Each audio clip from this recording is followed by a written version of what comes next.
you. I'm Nick Patterson, and I've got my good friends Greg McClintock and Mark Gai here today. Hello, gentlemen. How are you this fine Friday morning? Doing I'm well. good. Hello, everyone. Hi, Mark. Hey, Greg.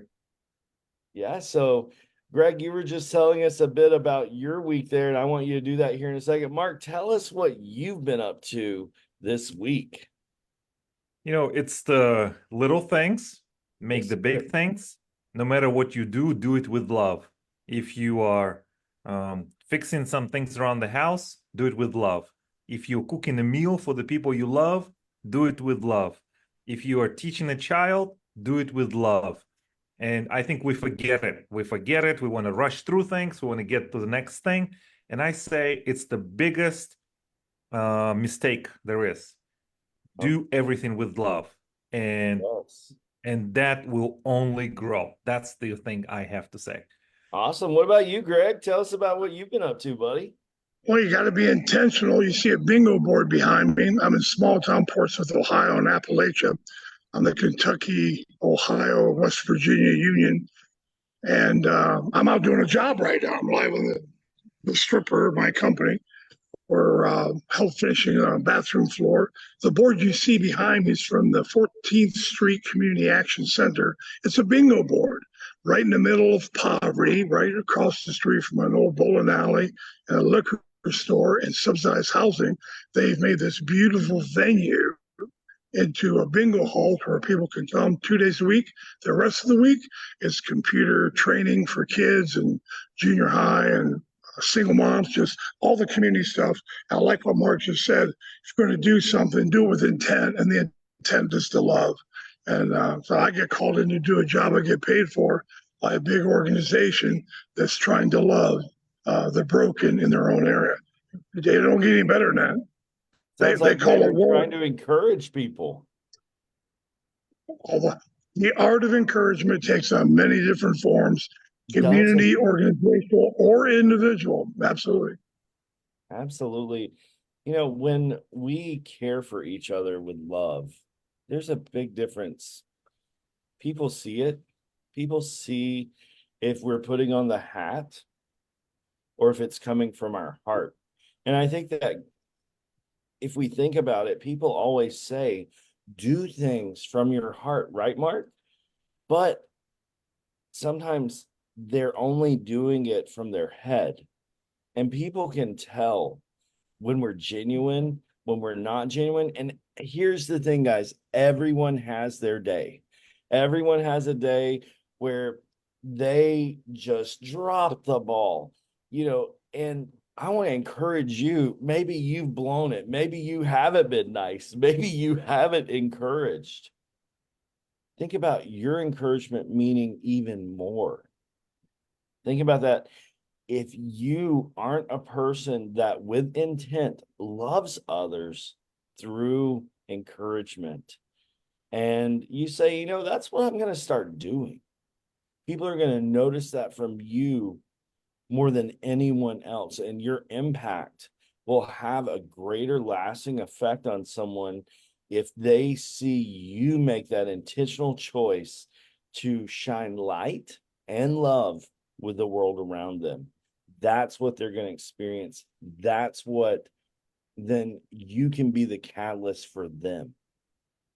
And it becomes that perpetual effect, all because one choice is made to be nicer, to encourage more, and most of all, to let genuine love flow from your words, your actions. And sometimes we love people when we don't say a word. Maybe if we are known for giving that critical opinion, maybe our way of encouraging them is to just think it and let it go. The encouragement comes in many forms, and sometimes maybe the world doesn't know how we're really encouraging them. What do you I think I about love that? Greg's facial expressions right now. I don't know what's happening. I don't know what's going on. His facial expressions are off the charts today. What is happening, Greg? He's been working. Well, working. I was at a PALCON conference, which is the Nazarene denomination gathering at a university. And that's where pastors and leaders get training the last 2 days. So I'm jacked up. I got poured into by some very talented people that have been at this helping others ministry thing for a long, long time. So coming out of that, now I'm down here working at a community action place, helping them to reach their community. But something greater than all that, what Nick just said, my mom did yesterday. We went out to a big steakhouse. Hey, I'll buy you dinner. Okay, let's go. So we get there, and while we're sitting there and waiting, and the time there, the time left, my mom passed out 10 single $1 bills. She carries 82 years old. She carries a pile of dollar bills, and she gives it to kids 3 years and under. Oh, you're so cute. You would like to have $1?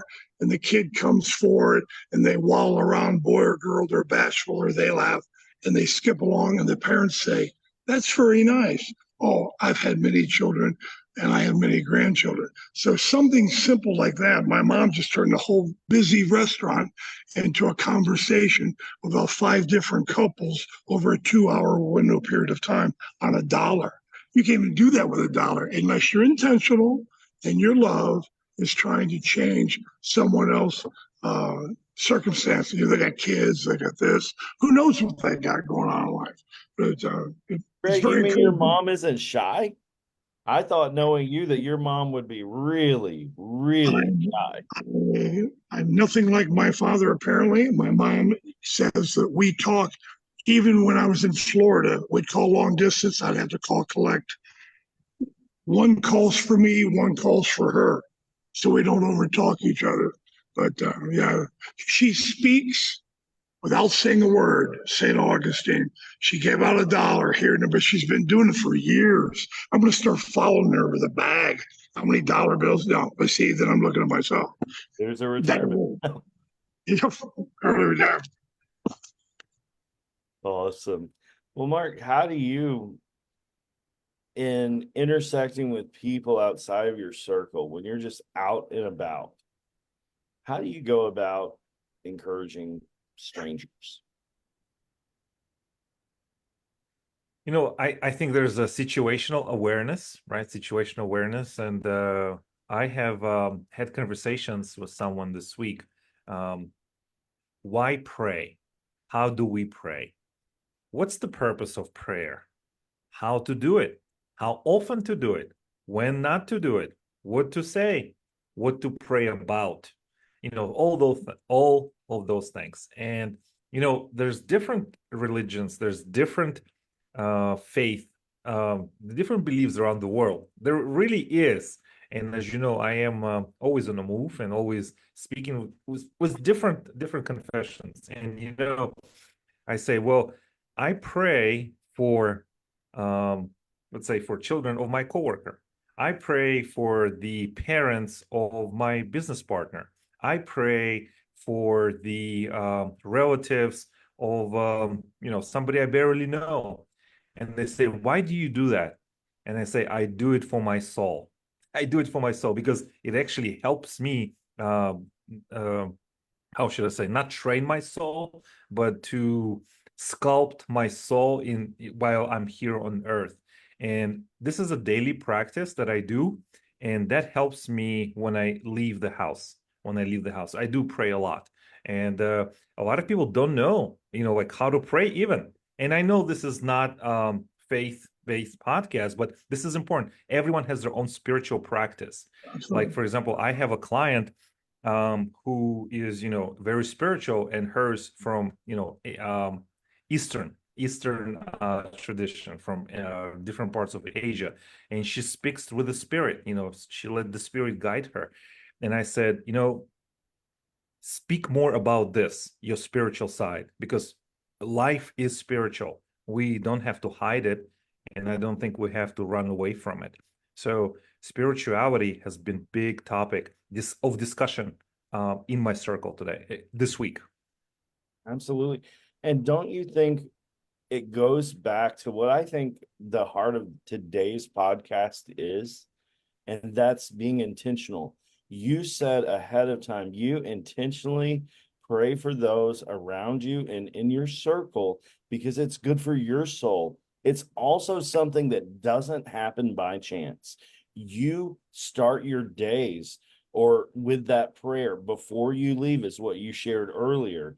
So you're preparing yourself already in that spiritual place to go out, to receive the world, to see the world, and then to affect the world. You're doing that intentionally by how you're starting your day, whether that's the end result you're hoping for or not. Because of that intention, you're already tuning yourself, your mind, your spirit, and your faith to be open to other people.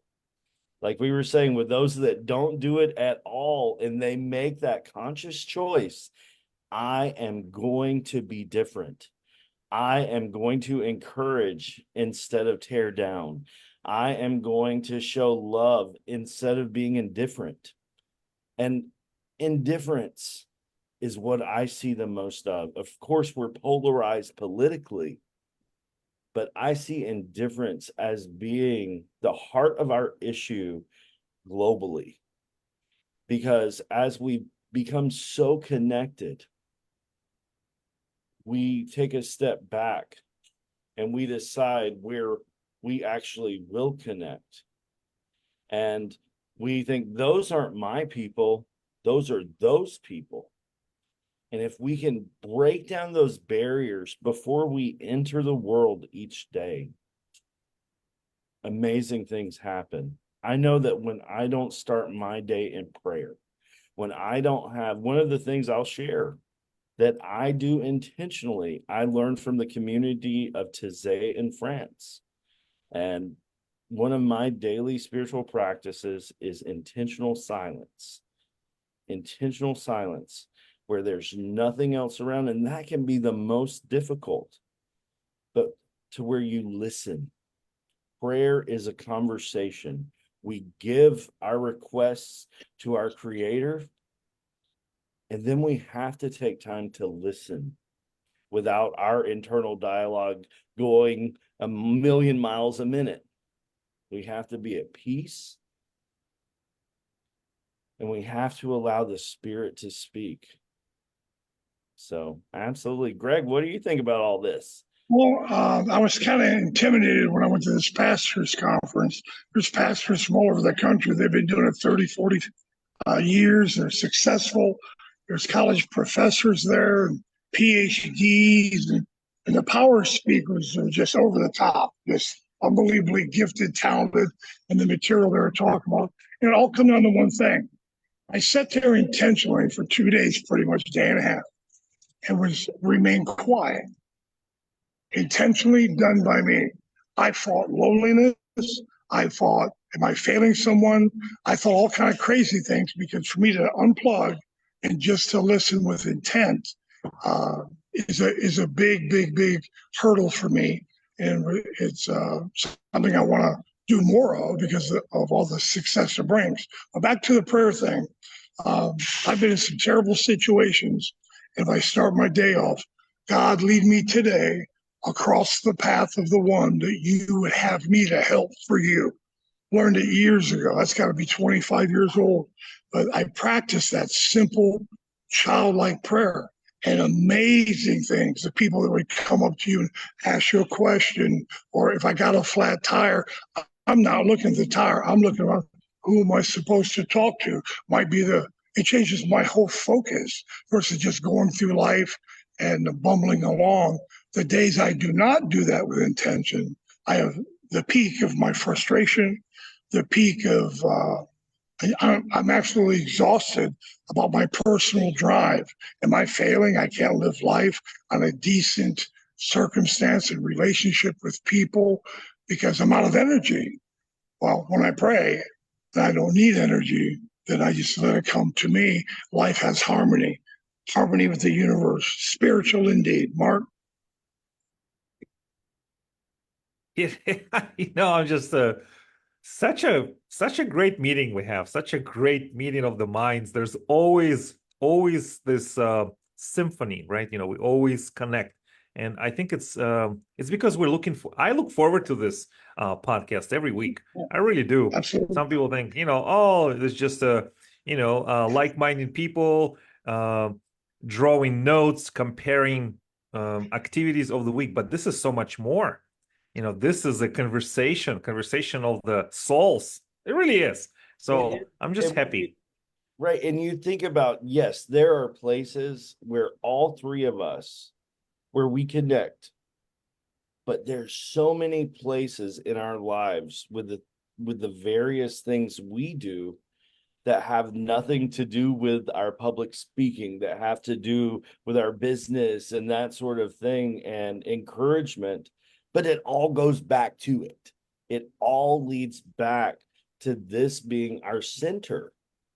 And I think that's what's so cool. Although we live our lives in different parts of the world, with Greg and I in different parts of the country, you know, we intersect and we work in such, I guess, different ways and different functions out in the world, yet it's still so similar because our intention is to affect the world positively.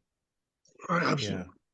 And to have a legacy, right? To build a legacy while we live it. Live a legacy, build it.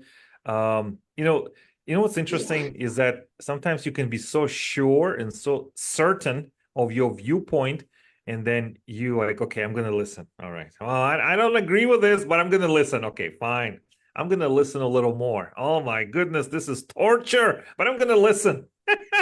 I don't know. Have you ever felt this way? And I feel that is encouragement too, because sometimes people need somebody to listen to. And sometimes when we don't interrupt and we, like stay long enough to allow the ego to be quiet, I think we can learn a thing or two, because the divergent thinking from a different perspective can give us ideas that we would never come up with if we didn't expose ourselves to that. Absolutely. That's great insight right there. I love it. And I love too, Greg, you just said, I struggle with this. Wow. Whoa. Most of the time, it's so difficult for us to do what you just did, to say, I struggle with this.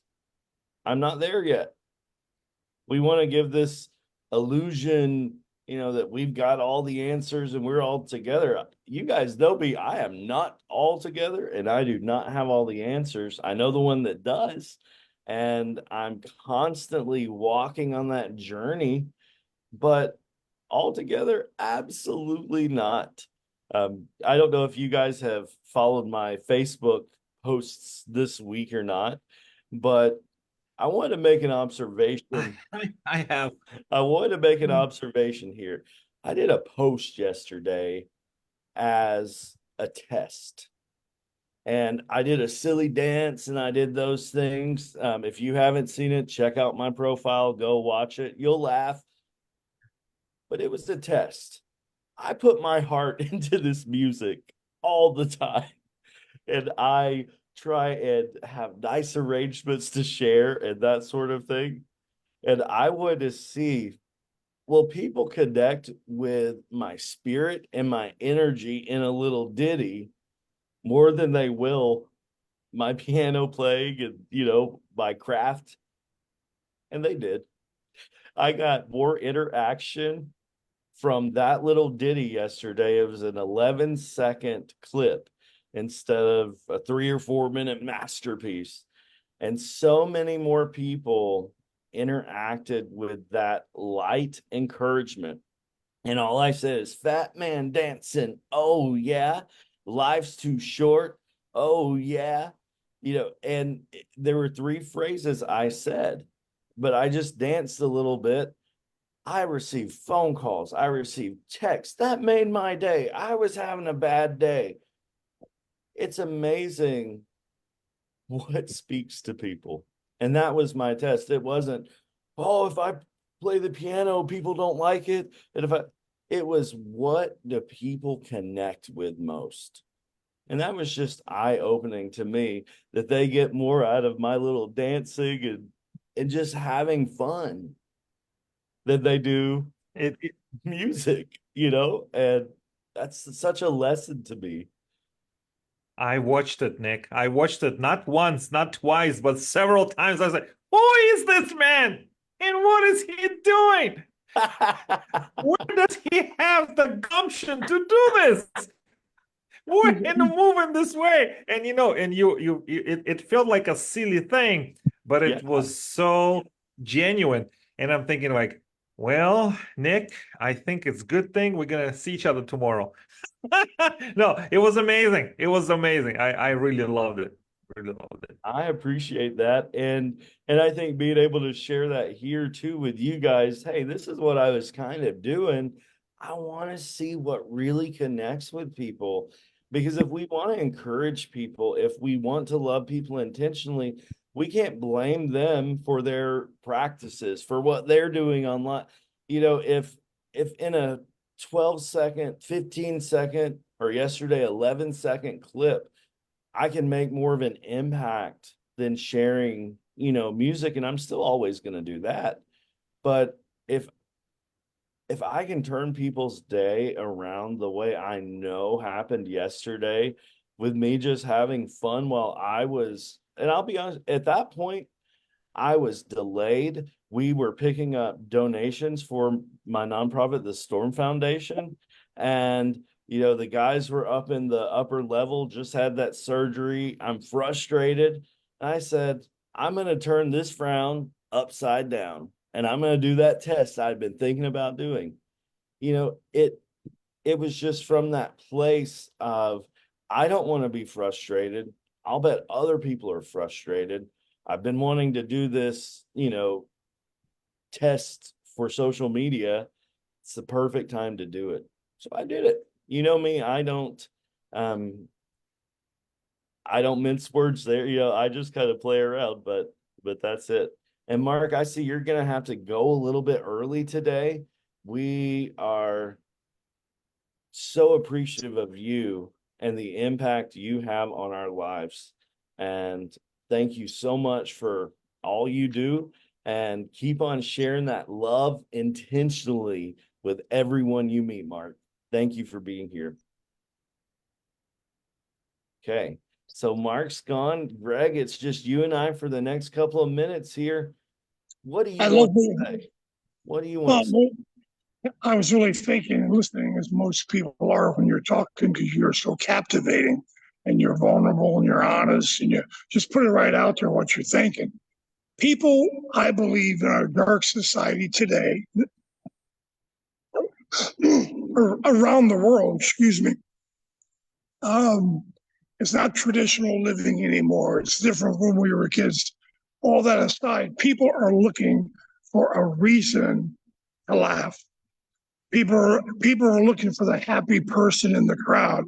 Yeah, you come out with a little dance, a little jig. You're the professional Carnegie Hall pianist and going on tour.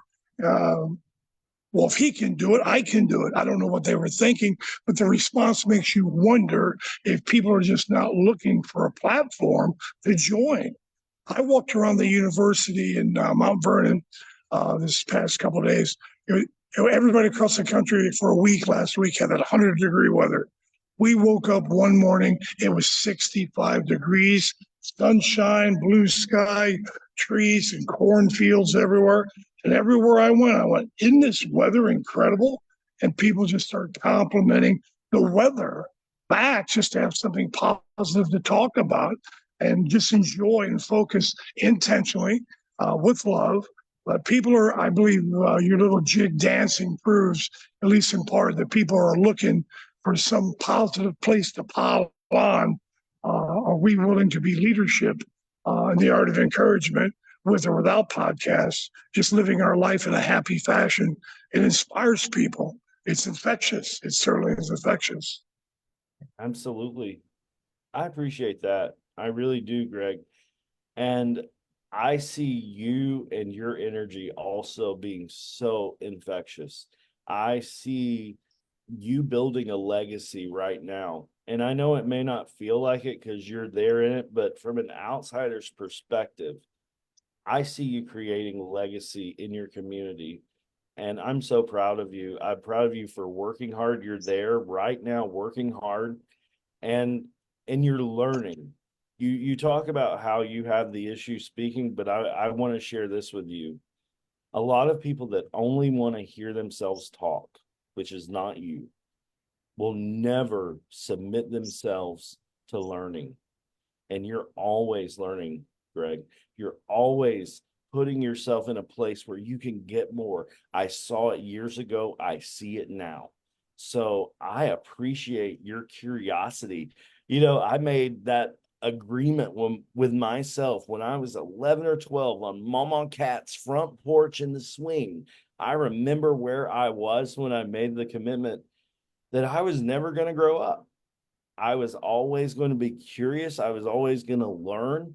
And, people might say, are you kidding? My friends who were on here that knew me back then, they know that that was exactly the kid I was, though. I was a dreamer. I was in my own world, and I wanted to never allow my imagination or my capacity to learn to be affected, because when I saw people growing up, for me, that meant that they weren't fun. They didn't laugh. They didn't think anymore.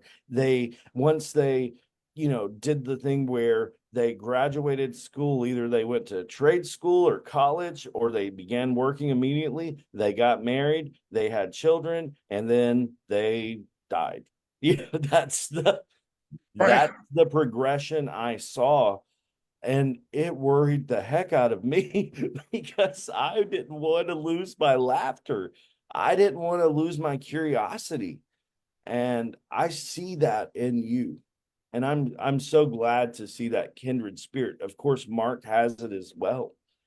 And we're the dreamers, we're the visionaries, and we like to express that. There's nothing wrong with that. But No, I appreciate you, Greg. very humbling. Thank you for all that. Um, I gave up a while ago. What is my legacy going to be? Wait a minute. Where I'm standing today, when you look back over the 6 years of what life brought and the twists and the turns, and I'm here now, let that be a legacy. Go back and read the whole story and see where I'm at today. Because the only thing that ever mattered is the ability to forgive or not forgive. And I took myself out of society and down a dark road simply because I couldn't forgive emotional feelings. Mm. I'm free today. I have good conversations with whoever. I'm as happy with a stranger as I am with a person I've known for 2 years. And that is my legacy. I know how to deal. As we close today, that you hit on it, but you're intentional about it. If that's something you struggle with and you just called that out, that's something that now then when it comes in, you filter it differently. When Oh, it yeah. comes in, you have a different reaction that you have made yourself intentionally develop as a response to that trigger. What is that for you? If someone else is struggling with that, and again, state what you were struggling with and now how you cope with it. And that'll be what we close with today. Okay. Well, I went from being victim to being entitled and in a mindset. And when I look past all of that immature, emotional thinking, childlike, the adult child, then life got real simple. It's easy to forgive when you understand. I just didn't understand where I was at emotionally. And when it was pointed out and counseled to me and showed to me, both by self-investigation or therapies or whatever, I just accepted it as a truth. Why would I waste another moment being unforgiving or have an emotion toward anything other than love, life, and the pursuit of happiness? I'm not even running for office, but it's a great way to live. It's a great way to live. And what did you think of those debates last night? Oh, and this is another episode of The Art of Encouragement. Yeah, we're not going to get into that. No, That no, was I'm just not going to joking. answer. I'm sorry. Hey, right here behind me on the bingo board. Bingo. See you next Friday, 10 a.m. Good having you. We'll see you. Bye, guys. Have a great week. We appreciate you joining us.